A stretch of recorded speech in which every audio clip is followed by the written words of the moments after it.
আপনার এই মাস্টারটা চ্যানেল দাঁড়িয়ে 50,000 টাকা কাম করতে আমার তো মনে করেন অনেক শুক্রিয়া। এই মুহূর্তে বাজার দর হিসাবে আর কি। আচ্ছা তাহলে যান আপনি এদিকটা ফিল আপ করেন। কত কই রাখছে এখন আবার যে কথা কইবো স্যার আমারে ইয়া দেন। আমার সব রেডি আছে। হইলো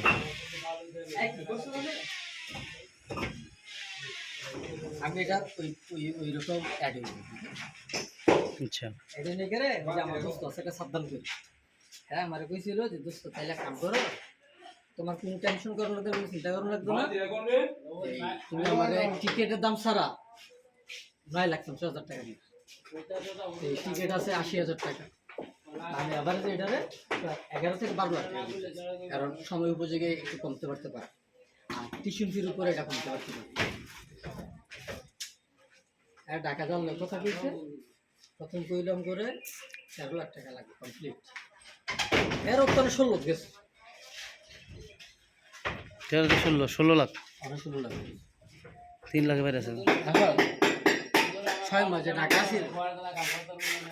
উঠু করে লন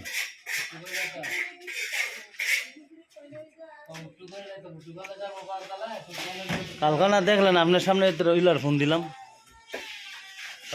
কালকা ফোন দিলাম কইলো কইরা দিতেছি কইলো মানে একটা মানুষকে প্রতিদিন ফোন দেওয়া যায়। 2 লাখ টাকা খরচ গেছে, যার থাকা খাওয়া পড়া 6 মাস। হ্যাঁ এটা যাইবই। এটাকে অ্যারেঞ্জ করছে 3 মাস, 3 মাসে গেছে 4 লাখ।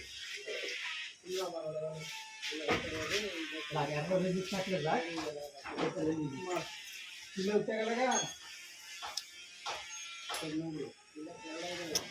তাইলে এটা তো মনে হয় 15 দিন 20 দিন থাকবো না ইয়াটা অ্যামাউন্টটা?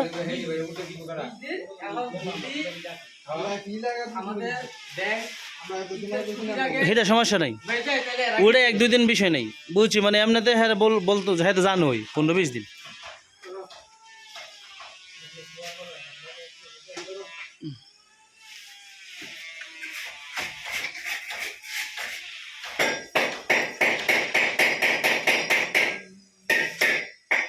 কি বিপদে পড়লাম সকালবেলা।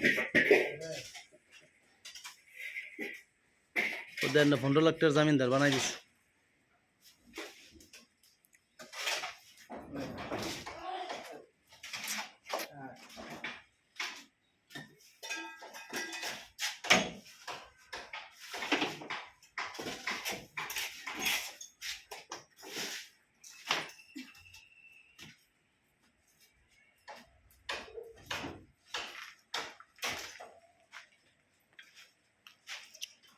আজরাইল আসিয়া যখন হাসতে দিব দরি,